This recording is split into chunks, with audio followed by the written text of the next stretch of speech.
Assalamualaikum warahmatullahi wabarakatuh. Waalaikumsalam warahmatullahi wabarakatuh. Good evening, everyone. First of all, let us praise and thank Allah Subhanahu wa Ta'ala for His blessing and mercy, so we can gather here today in this webinar in good health. Salawat and salam may always be delivered to Prophet Muhammad Sallallahu Alaihi Wasallam, who has guided us from the darkness into the light. I would like to warmly welcome all participants to today's webinar. We are very glad to have you all here. Allow me to introduce myself. My name is Shafirana Zahra and I will be the master of ceremony for today's webinar. Before we begin this webinar, I would like to inform you of today's agenda. First is opening session, second presentation of the material, third discussion and question and answer session, and the last is closing session. Without further ado, let us officially begin this seminar by reciting Basmalah. Bismillahirrahmanirrahim.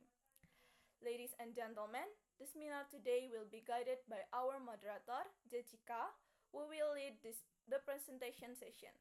Now, to our moderator, Jessica, the time and platform are yours. Thank you, Shafira. Hello, everyone. My name is Jessica Duyaryanti. It is my pleasure to be your moderator for the first session today. Let me introduce our first speaker, Ms. Alanazi, who will present a topic titled Unmasking Deepfakes, a multidisciplinary examination of social impacts and regulatory responses. Without further delay, let's welcome Ms. Alanazi to begin her presentation. Time is yours. Good evening, everyone. My name is Alanazi. Today, I'm going to present my article titled Unmasking Deepfakes, a multidisciplinary examination of social impacts and regulatory responses. Before I begin the presentation, I'd like to show you a short video. While watching, I want you to think about one thing: which clips are real and which ones are actually created by AI.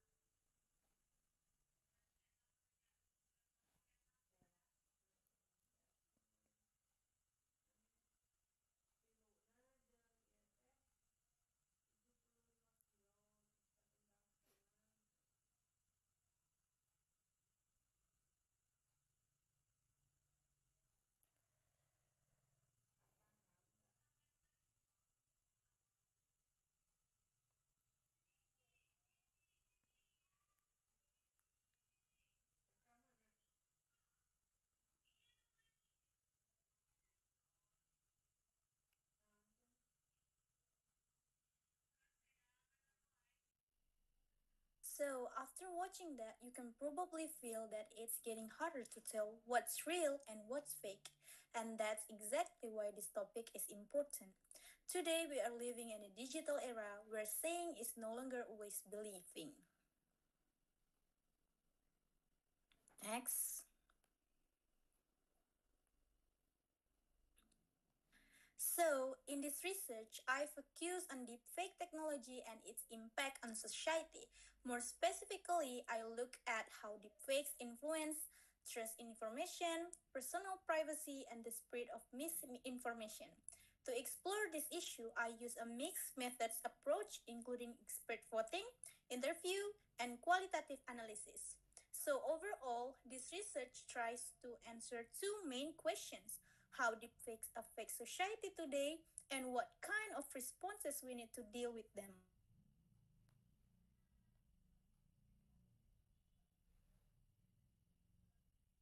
What deepfakes actually are. Deepfakes are created using artificial intelligence, especially a system called GANs, or Generative Adversarial Networks. This technology allows computers to generate very realistic videos, voices, and images. For example, someone can create a video of a public figure saying something they never actually said. Now, this becomes a serious issue because it challenges authenticity in digital communication. People may start to question whether something is real or manipulated. It affects trust, communication, and even democracy. But at the same time, deepfakes are not always bad. They can also be used in film, education, and accessibility.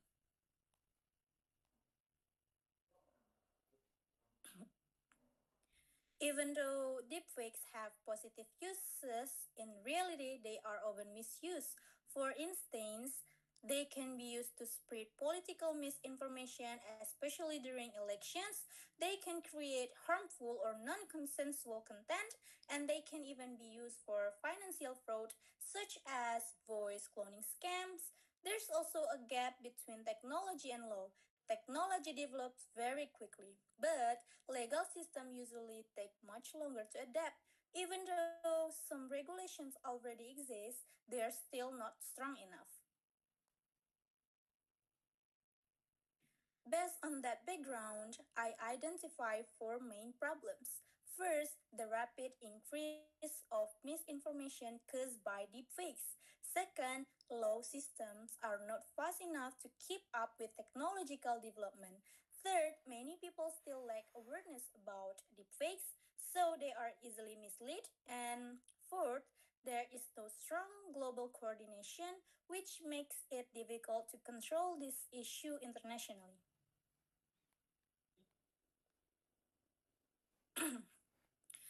And in the study, I used three main methods. First is expert voting.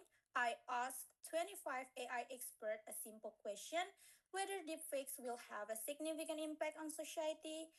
Second, I conducted in-depth interviews with 14 experts from different backgrounds such as AI, law, psychology, and cybersecurity. This helped me get multiple perspectives on the issue. Third, I used thematic analysis with NVivo software to identify patterns and key terms in the data. So basically, I didn't just rely on numbers, but also explore deeper insight from expert opinions.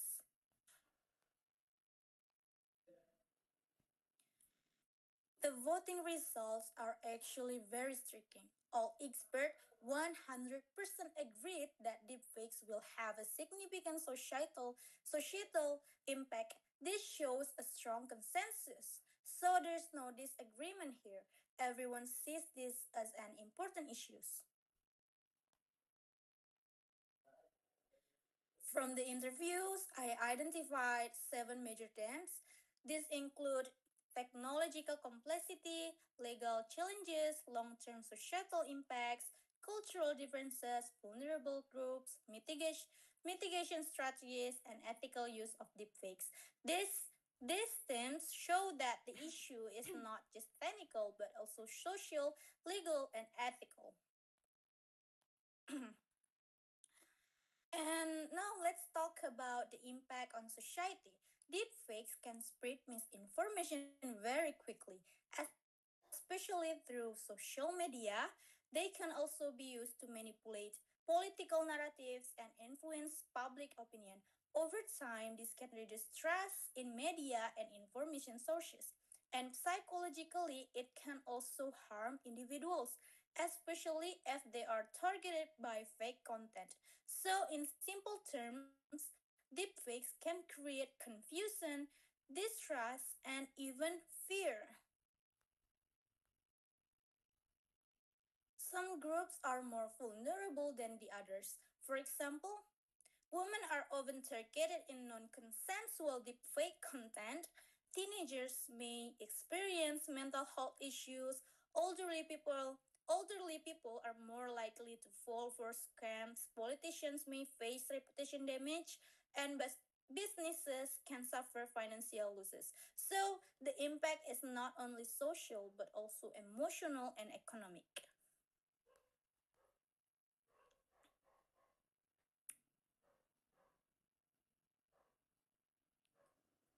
There are several challenges in dealing with deepfakes. First, it is very difficult to trace the original source. Second, the technology is evolving very quickly, making the detection harder.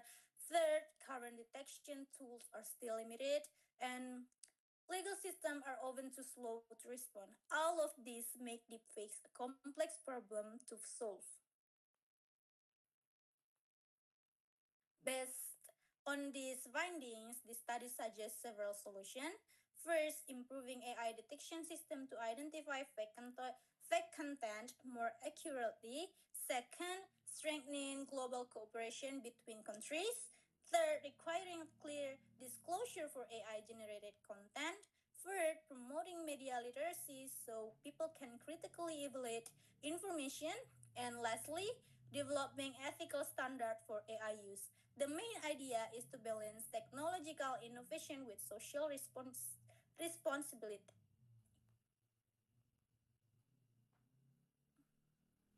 Even though deepfakes are risky, they also have positive potential. For example, in films, they can reduce production costs. In education, they can create interactive learning experience. In translation, they can help overcome language barriers. And in therapy, they can assist patients. But again, this benefit only work if the technology is used responsibly. To conclude, deepfakes are a powerful technology that brings both opportunities and risk. However, the risk, especially related to misinformation and trust, are very serious. Experts strongly agree on the importance of this issue. So, moving forward, we need collaboration between technology, law, and education because the future of digital trust depends on how we handle this today.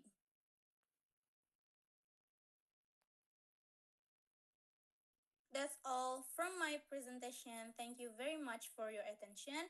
I hope this presentation can give a better understanding about the impact of deepfake technology in our society. But for now, I would like to hand back this session to the moderator. Thank you. Thank you so much, Miss Alanazi, for such an insightful presentation. I believe we all gained valuable knowledge from it. Now, I will continue as the master of ceremony for the second session. Before we move forward, I hope everyone is still engaged and ready for another interesting discussion. Next, I would like to invite Nabila to take the role as moderator for this session. Please welcome Nabila. Time is yours.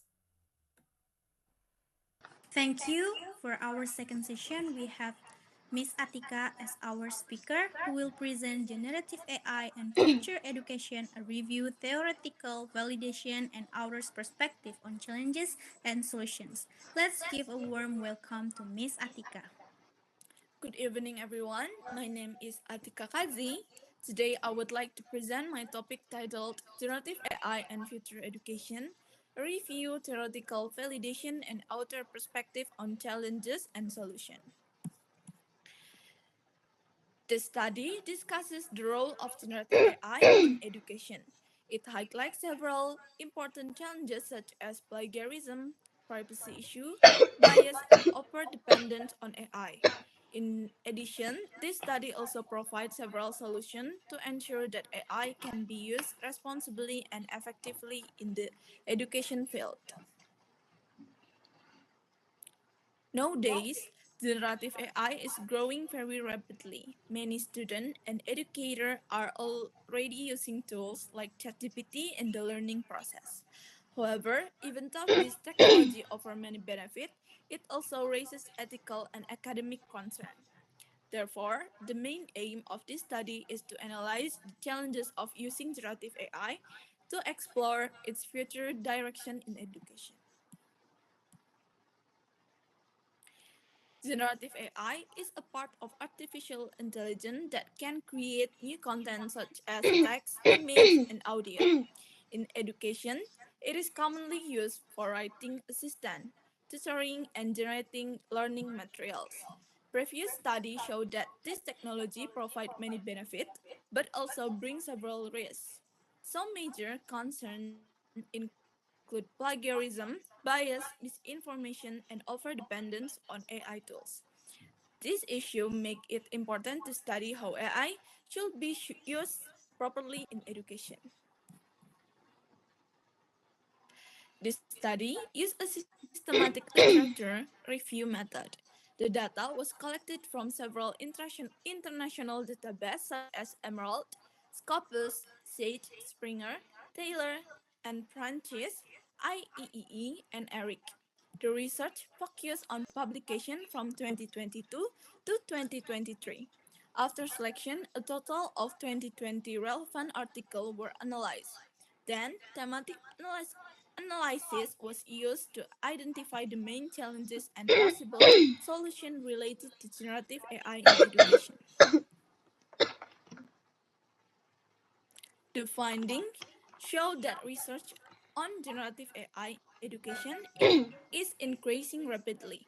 Most studies focus on ethical issues and academic integrity. Many research discuss problems such as plagiarism and misuse of AI tools. There is also growing concern about data privacy and bias in AI systems. However, the study also showed that there are still limited long-term empirical studies on this topic. From the discussion, several important issues were identified. First, there are significant concerns about academic dishonesty, especially plagiarism. Second, there is strong need for clear institutional policies and guidelines regarding AI use. Third, AI literacy is very important for both student and teacher. There is also a debate about whether AI should be banned or regulated. And finally, it is important to balance the benefit of technology with the development of human skill. Based on the finding, the study suggests several recommendations. Educational institutions should develop clear ethical guidelines for using AI. They also need to strengthen plagiarism detection and academic integrity policies. Improving data privacy and security is also very important. In addition, students should be encouraged to develop critical thinking skill and not depend too much on AI. And finally, future research should focus on long-term impact and ensure equal access to AI technology.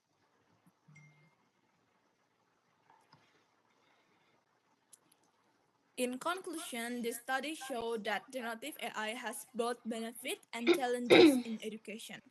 The most dominant issues are plagiarism and ethical concern. However, with proper regulation, clear policies, and responsible use, generative AI can support learning in a positive way. Future research is needed to understand its long-term impact and ensure fair and inclusive use. That's all for my presentation. Thank you for attention. I would like to hand back this session to moderator. Thank you, Ms. Atika, for the clear and engaging presentation.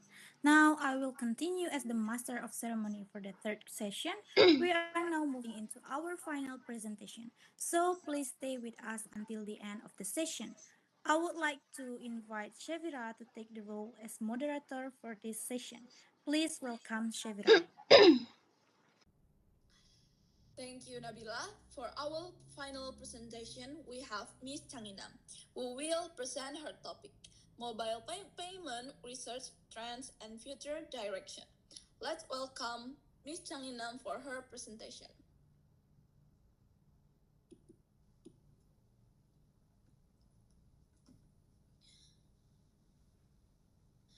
Good evening, everyone. Thank you for the opportunity given to me to present this study today. I would like to present a study titled A Systematic Review of Mobile Payment Literature, What Has Been Studied and What Should Be Studied.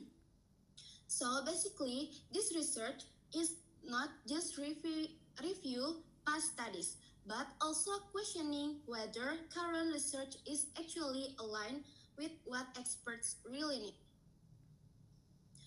If we look at the big picture, mobile payment has already become a dominant tool in vintage, especially for daily transaction.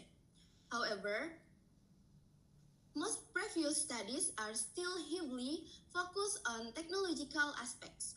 What makes this study interesting is that it does not stop at review the literature, but it also tries to identify the gap between existing research and expert expectation using HHP. And the key takeaway here is research is still dominated by business perspective and survey methods, while experts are actually expecting more policy-oriented and methodologically diverse studies. Next, the relevance of this topic comes from the rapid growth of mobile technology and fintech, especially during the COVID-19 pandemic, where mobile payment become part of everyday life. But here is the problem. Even though the use is growing fast, research is still quite narrow. Most studies only focus on adoption and user intention. In reality, mobile payment is also shaped by broader factors such as regulation, legal systems, and social behavior. So, this study tries to question, are we researching the right things or are we missing something important? Next, when we talk about mobile payment in academic literature, even the definition itself is not fully consistent. Sometimes it overlaps with mobile commerce. Most previous reviews also focus on user adoption and marketing perspectives, and they rely heavily on survey-based methods. This creates a limitation because it means we are mostly looking at mobile payment from a business lens while ignoring social, cultural, and policy dimensions, which are actually crucial for long-term development. Next, this study used two main approaches. First, a systematic literature review of 749 articles from major international databases to map out research trends over the last decade. Second, the use of the analytic hierarchy process or EHP, which is quite important here because it allows the researchers to compare what has been studied with what experts actually consider important. So it's not just descriptive, it's also evaluative. Next, the findings clearly show a pattern. Research publications have increased significantly, especially after major tech companies entered the market. However, most studies are still concentrated in business and economics, using quantitative survey methods and focusing on user adoption and industry implication. Meanwhile, socio-cultural and policy-related research remains relatively limited, and this is where the imbalance starts to appear. This is where the study becomes really interesting. There is a clear gap between current research and expert expectations. Current studies are mostly market-driven. They follow industry trends and focus on users and business outcomes. But experts are actually asking for something different, more policy-oriented research, more diverse methodologies, and more attention to regulatory and social issues. So, in a way, research is growing, but not necessarily in the direction that experts consider most important. Next,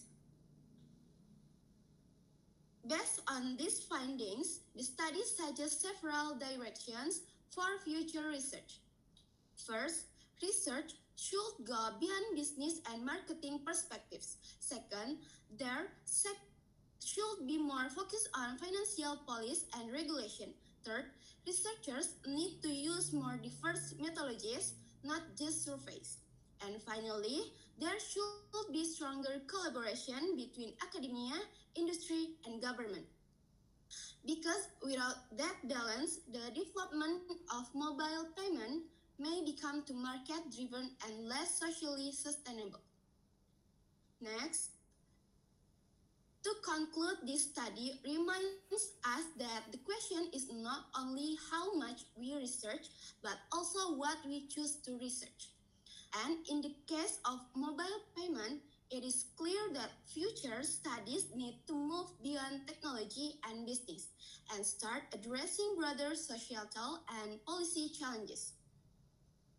Okay, that's all from me. Thank you for your attention. I would now like to hand the session back to the moderator.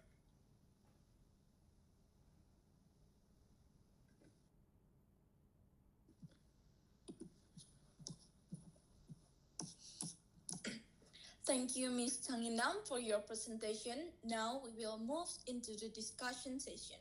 For participants who would like to ask questions, please raise your hand or type your question in the chat box.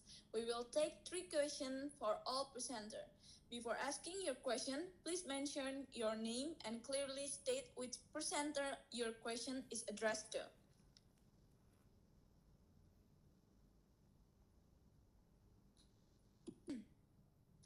To Salsabila Balkis, you may ask the question. Thank you. I want to ask for Miss Analazi. Do you think society will eventually adapt to deepfakes, or will they continue to pose a serious threat in the future?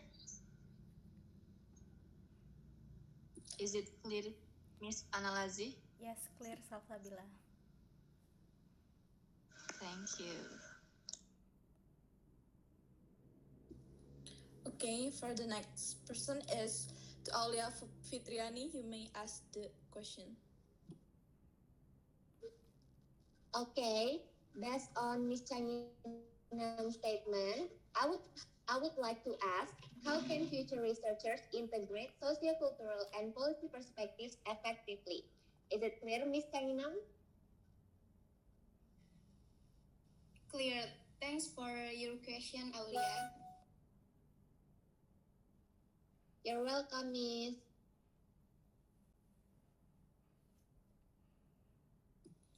And the last is to Nivia Putri Azhara. You may ask the question. Okay, so I wanna ask, based on Miss Atika's presentation, so how can we make sure students don't become too dependent on AI? Is it clear? Yes, thank you, Nivia.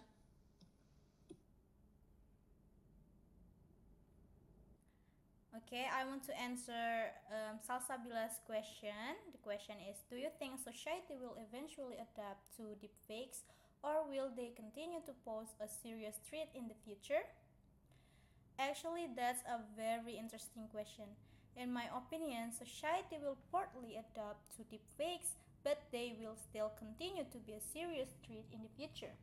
On one hand, people will become more aware of deepfakes with better education and media literacy. Society can learn to be more critical and not easily trust everything they see online. Also, technology will improve. There will be better tools to detect deepfakes and help identify fake content. However, deepfake technology is also developing very fast. As detection tools improve, deepfake creators also become more advanced.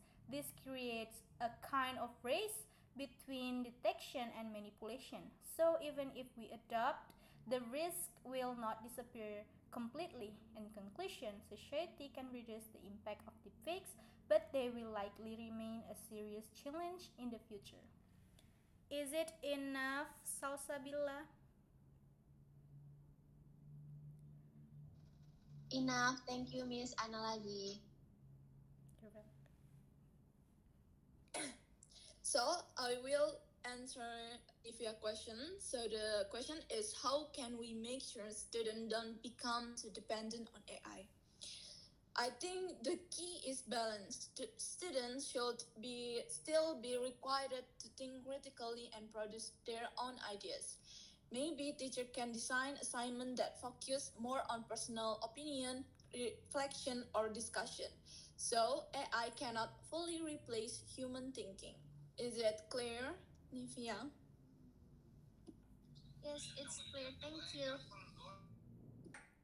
I want to answer Aulia's question, and the question: how can future research integrate socio-cultural and policy perspectives effectively? The answer: future research can integrate socio-cultural and policy perspective by using interdisciplinary approaches that combine insights from social science, economics, and law. They should also apply diverse methodologies such as qualitative research or mixed methods to better understand social behavior and regulatory impacts.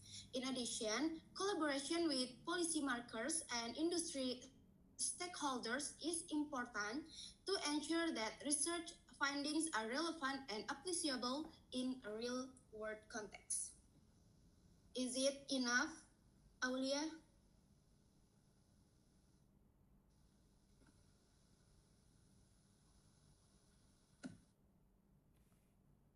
It's clear, Miss Changinam. Thank you. You're welcome. Thank you to all participants for your thoughtful question and to our speaker for the clear, insightful answer. We really appreciated the active participant in this session. With that, I would like to return the session to the Master of Ceremony.